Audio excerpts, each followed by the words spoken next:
Antiquity Unveiled, the most marvelous revelations of the 19th century concerning the origin of Christianity. Jonathan Manning Roberts.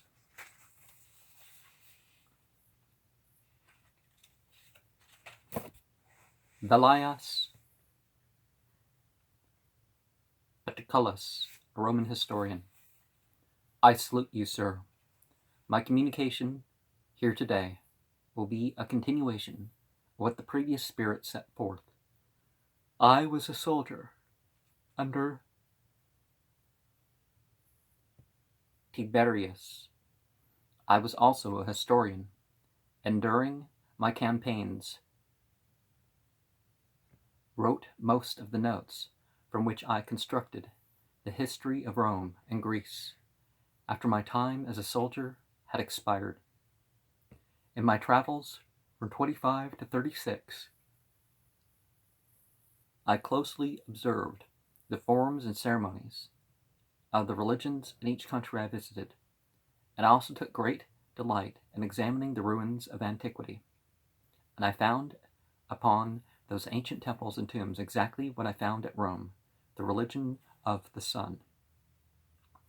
So you think he would have been mentioning regnal years under Tiberius, but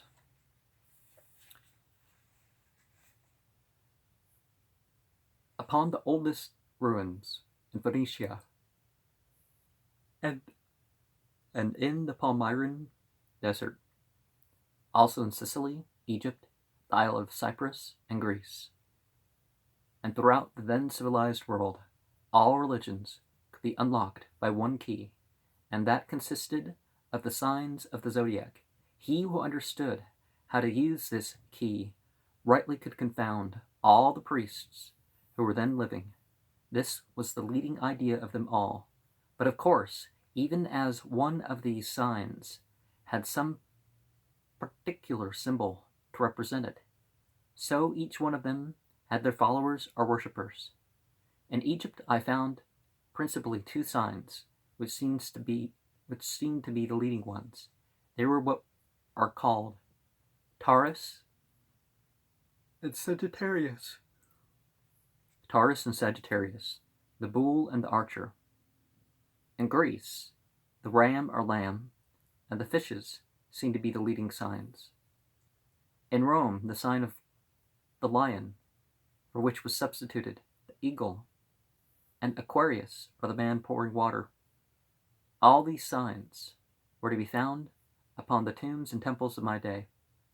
There were also a great many representations of the goddess with wheat, by some called corn, as in kernels. These I found in all countries. Soldiers were all tyrants. There was a great appearance among them of worship of the gods.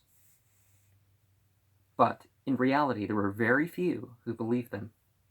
A god was only of account as long as he prospered their affairs. When he failed to accomplish anything useful for them, they did as the Chinese of your time do, burned him or knocked off his head. I knew Apollonius of Tyana.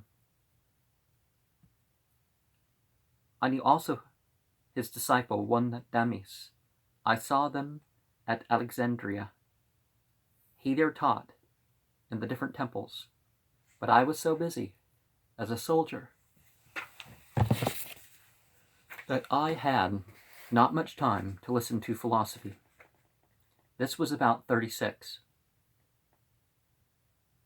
Tiberius dying the next year, 37, I returned to Rome, and there completed my history, of which only fragments have been allowed to come down to you moderns. And the reason of this suppression of what I wrote was that it was a full description of the workings of miracles by Apollonius, and the Christians could not afford to let this be known. It would have ruined it would have ruined their scheme. It also contained a complete description of the doctrines and teachings of the Essenes, who had 3 colonies at that time, one at Antioch, one in Samaria, and one in the Isle of Cyprus.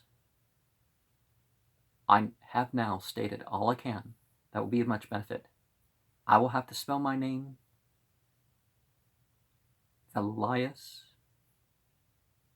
Paterculus.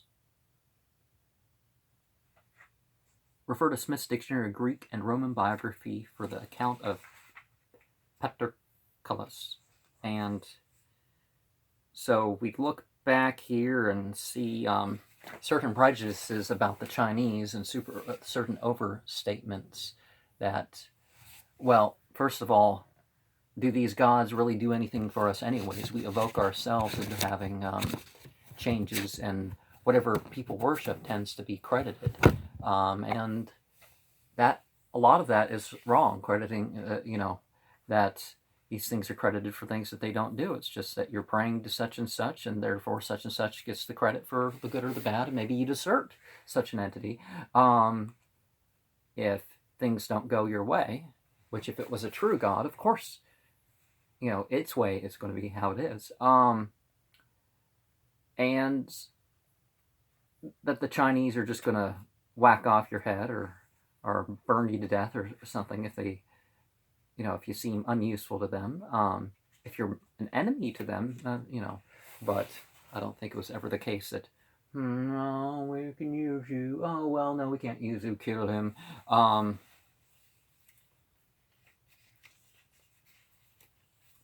But whether the medium or the spirits confirming people's problems is very common with this sort of stuff.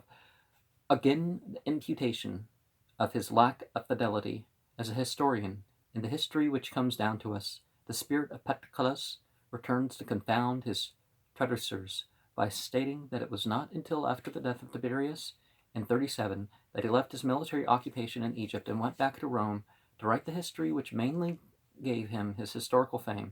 That history, he tells us, contained a full recital of the miracles performed by Apollonius of Tyana and a complete exposition of the dogmas and teachings of the Essenes, and these portions of his work, the most important and valuable posterity, were destroyed by the Christians to save their monstrous scheme of deception. I do not hesitate to declare my conviction that this communication is authentic and true in every particular.